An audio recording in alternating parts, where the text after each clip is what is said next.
Hello everyone. आज हम Nick Trenton की book the art of letting go के बारे में बात करेंगे। The art of letting go में ट्रेंटन हमें एक बेहद महत्वपूर्ण जीवन सूत्र सिखाते हैं, द डाइकोटमी ऑफ कंट्रोल। हम सभी अपनी ज़िंदगी में कई बार तनाव, चिंता और निराशा से घिर जाते हैं और अक्सर इसकी जड़ उन चीज़ों में होती है जिन पर हमारा कोई नियंत्रण ही नहीं होता। हम बार बार सोचते रहते हैं कि काश किसी ने ऐसा ना कहा होता, काश मैंने वह काम अलग तरीके से किया होता, या फिर काश भविष्य में सब कुछ वैसा होता जैसा मैं चाहता हूँ। लेकिन लेखक कहते हैं कि यह काश ही हमारे दुख की असली वजह है। हम ऐसे हालात, लोग या फैसलों को बदलने की कोशिश करते हैं जो हमारी पकड़ से बाहर होते हैं। यहीं से मानसिक थकावट और भावनात्मक टूटन शुरू होती है। निक यह समझाने की कोशिश करते हैं कि हमें अपने भीतर यह स्पष्टता लानी होगी कि ज़िंदगी में दो ही तरह की चीज़ें होती हैं। एक वो जो हमारे नियंत्रण में है, जैसे कि हमारे विचार, हमारे कर्म, हमारी प्रतिक्रिया और दृष्टिकोण, और दूसरी वो जो कभी भी हमारे काबू में नहीं होगी, जैसे किसी और की सोच, अतीत में हुई घटनाएं या किसी बाहरी परिस्थिति का परिणाम। अगर हम अपनी ऊर्जा केवल उन्हीं चीज़ों पर लगाएं जो हमारे बस में हैं, तो ना केवल हमारा दिमाग शांत रहता है बल्कि आत्मबल भी बढ़ता है। हमें यह मानना पड़ता है कि हर चीज़ को पकड़ कर रखने की ज़रूरत नहीं है। कुछ चीज़ों को जाने देना ही बुद्धिमानी है। लेखक इसे मेंटल डीक्लटरिंग भी कहते हैं, यानी अपने मन को उन फालतू और बेकार विचारों से मुक्त करना जो सिर्फ तनाव पैदा करते हैं। अक्सर लोग सोचते हैं कि कंट्रोल छोड़ देना मतलब हार मान लेना है, लेकिन सच तो ये है कि यह सबसे बड़ा साहसिक कदम होता है। जब हम यह स्वीकार कर लेते हैं कि चीज़ें हमारे बस में नहीं हैं, तो हम भीतर से मुक्त हो जाते हैं। ट्रेंटन हमें समझाते हैं कि नकारात्मक सोच कोई एक घटना नहीं, बल्कि एक आदत है, एक मानसिक जाल जिसमें इंसान खुद फंसता चला जाता है। हम सभी के जीवन में ऐसे पल आते हैं जब कुछ अच्छा नहीं होता, जब लोग हमारी उम्मीदों पर खरे नहीं उतरते, या जब हम खुद ही निराश हो जाते हैं। लेकिन समस्या सिर्फ घटनाओं में नहीं है। असली समस्या उन घटनाओं पर हमारी सोचने की प्रतिक्रिया में है। हम कई बार खुद से कहने लगते हैं कि मैं हमेशा हारता हूँ, मेरे साथ ही ऐसा क्यों होता है, या मैं किसी लायक नहीं हूँ। और धीरे धीरे यही विचार हमारे भीतर एक जहरीली बीज की तरह घर कर लेती है, जो हमारी आत्मा को अंदर से खोखला कर देते हैं। यही नकारात्मकता की जंजीरें हैं जिन्हें तोड़ना ज़रूरी है। निक कहते हैं कि नकारात्मकता को जड़ से हटाने के लिए सबसे पहले हमें उसे पहचानना होगा। हमें अपने विचारों को नोटिस करना होगा। क्या हम बिना कारण खुद को दोष दे रहे हैं? क्या हम बार बार अपने अतीत की असफलताओं को दोहरा रहे हैं? क्या हम अपनी तुलना दूसरों से करके खुद को नीचा समझने लगे हैं? ये सब संकेत है कि हम अनजाने में नकारात्मकता की कैद में हैं। लेखक एक बेहद प्रभावशाली तरीका बताते हैं, जो है एक्सटर्नलाइजेशन, यानी अपने विचारों को खुद से अलग करके देखना। जैसे कोई और व्यक्ति वो बातें कह रहा है जो आपके दिमाग में चल रही हैं। जब आप अपने नकारात्मक विचारों को किसी बाहरी आवाज़ की तरह सुनते हैं, तब आपको समझ में आता है कि वह कितने कठोर, तर्कहीन और असत्य हैं। यही पहला कदम है, इन विचारों को सच मानना बंद करना। इस किताब में यह भी बताया गया है कि नकारात्मक सोच हमेशा तेज और शोरगुल वाली होती है, जबकि सकारात्मकता शांति से काम करती है। इसीलिए जब भी हमारे भीतर से कोई तेज आवाज उठे, तो कुछ नहीं कर सकता, तू बेकार है, तो रुक कर पूछिए, क्या ये सच है? और फिर उसी पल दूसरा सवाल उठाइए, मैं इसके बदले क्या नया और सच्चा सोच सकता हूँ। यही तकनीक हमारे विचारों को नया रास्ता देती है। धीरे धीरे जब आप हर नकारात्मक सोच को एक चुनौती की तरह देखने लगते हैं, तो वह आपको कंट्रोल नहीं कर पाती। निक कहते हैं कि सकारात्मक सोच मतलब ये नहीं कि आप हर बात में खुशी ढूंढें या दुख से भाग जाएं, बल्कि इसका मतलब है सच को साफ नज़र से देखना और अपने दिमाग को बार बार यह याद दिलाना कि आप अपने विचारों के गुलाम नहीं हैं। नकारात्मक सोच से आज़ादी तभी मिलती है जब आप उसे चुनौती देते हैं।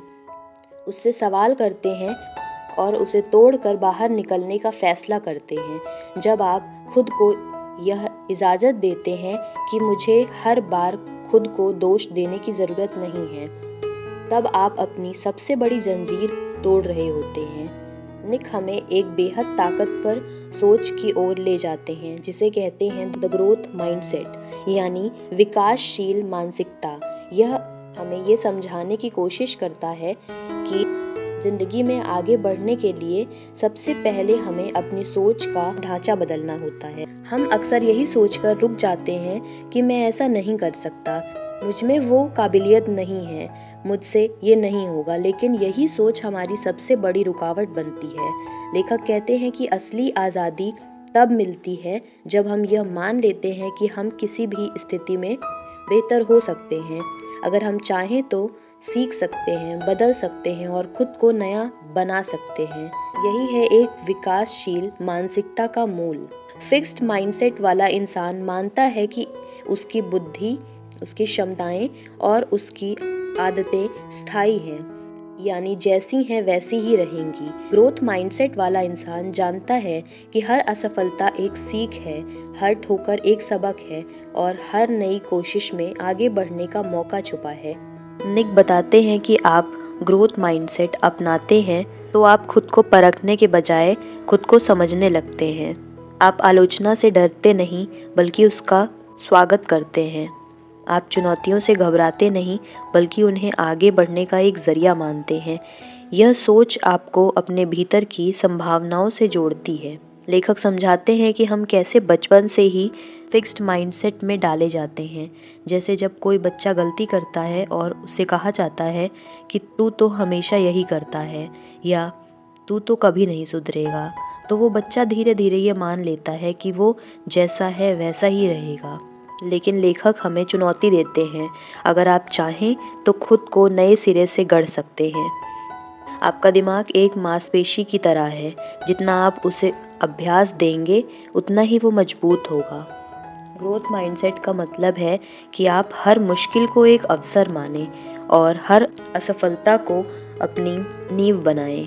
इस किताब में एक दिलचस्प बात ये कही गई है कि ग्रोथ माइंडसेट सिर्फ व्यक्तिगत विकास नहीं है, यह मानसिक स्वतंत्रता भी है।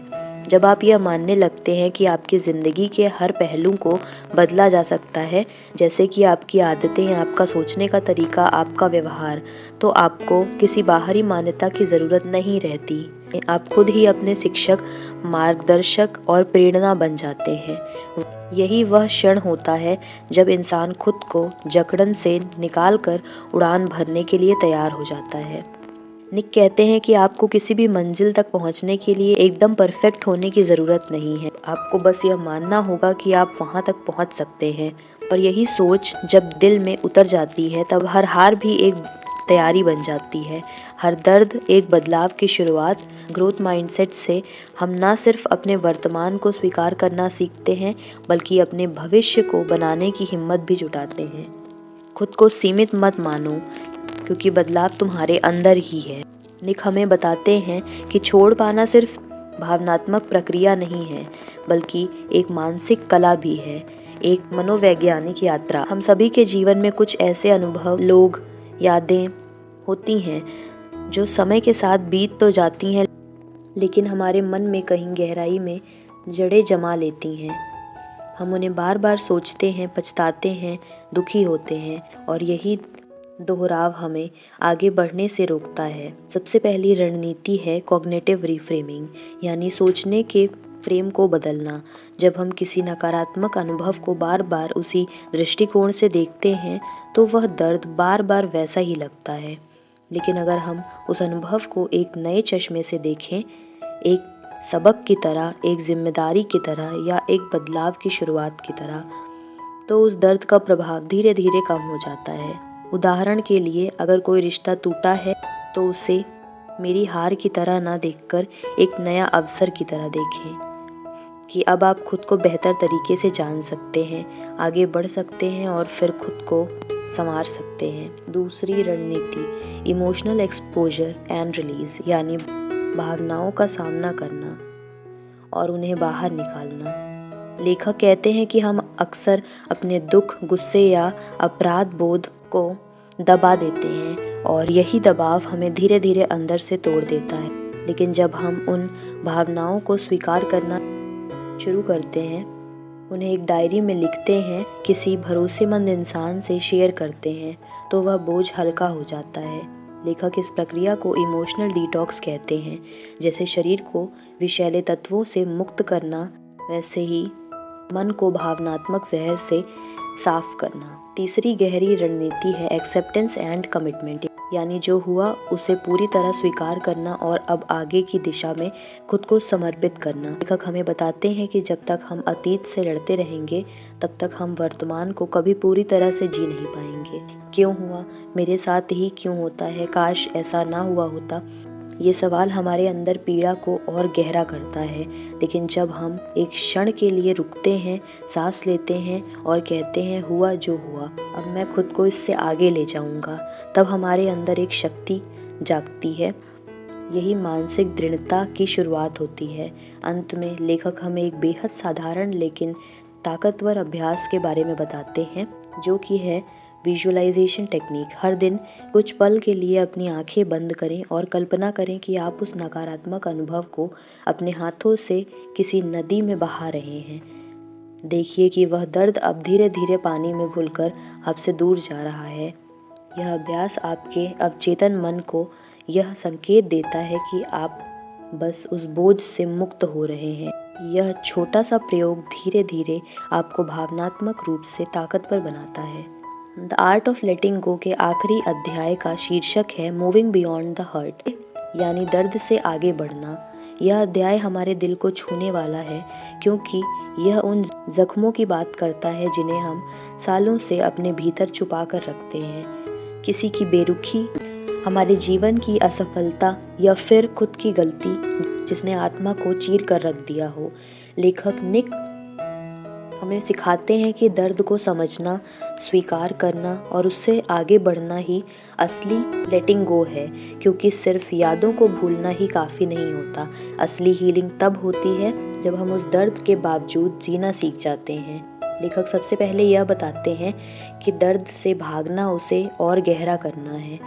जब हम कहते हैं कि मैं ठीक हूँ, लेकिन भीतर से टूटे होते हैं, तो हम अपने जख्मों को वक्त नहीं दे रहे होते, बल्कि उन्हें और दबा रहे होते हैं। निक कहते हैं कि दर्द से आगे बढ़ने की पहली शर्त है उसे देखने की हिम्मत, अपने भीतर के उस हिस्से को छूना जो अब तक हम सबसे छिपाते आए हैं। जब हम खुद से यह कहने लगते हैं, हाँ मुझे चोट लगी थी, हाँ वो रिश्ता मेरे लिए बहुत मायने रखता था, तभी हीलिंग की शुरुआत होती है। लेखक एक गहरी बात कहते हैं, दर्द को सहने की शक्ति आपको बदलने की शक्ति देती है। इसका मतलब ये नहीं कि हमें दुख में डूबे रहना है, बल्कि ये है कि हमें उस दर्द से कुछ सीखना है। हर चोट एक संदेश लेकर आती है कि हमें अपनी सीमाएं जाननी है, अपनी आत्मा को समझना है और खुद से अधिक ईमानदार होना है। हम जब किसी के द्वारा ठुकरा दिए जाते हैं, तो हमें खुद से पूछना चाहिए, मैं क्यों उस स्वीकृति पर इतना निर्भर था। जब हम असफल होते हैं, तो खुद से पूछें, मैंने खुद को केवल सफलता से क्यों जोड़ा। ऐसे सवाल ही हमें उस मानसिक स्थिति तक ले जाते हैं जहां से आगे बढ़ना मुमकिन होता है। इस अध्याय में एक खूबसूरत मानसिक अभ्यास बताया गया है, लेटर ऑफ रिलीज। लेखक सलाह देते हैं कि जिस व्यक्ति, अनुभव या दर्द से आप मुक्त होना चाहते हैं, उसके नाम एक पत्र लिखिए। अपने सारे भाव, गुस्सा, दुख, प्यार, उम्मीद सब व्यक्त कीजिए और फिर उस पत्र को जला दीजिए या फाड़ दीजिए या बहा दीजिए, जो भी आपको प्रतीकात्मक रूप से अच्छा लगे। यह क्रिया आपके अवचेतन मन को यह संदेश देती है कि आप उस दुख से चिपके नहीं रहना चाहते। यह बहुत साधारण लगता है, लेकिन कई लोग इस प्रक्रिया के बाद खुद को मानसिक रूप से बहुत हल्का महसूस करते हैं। निक कहते हैं कि दर्द का मतलब यह नहीं कि हम कमज़ोर हैं, बल्कि इस बात का प्रमाण है कि हमने कुछ सच्चा महसूस किया। Thank you for listening this audio book.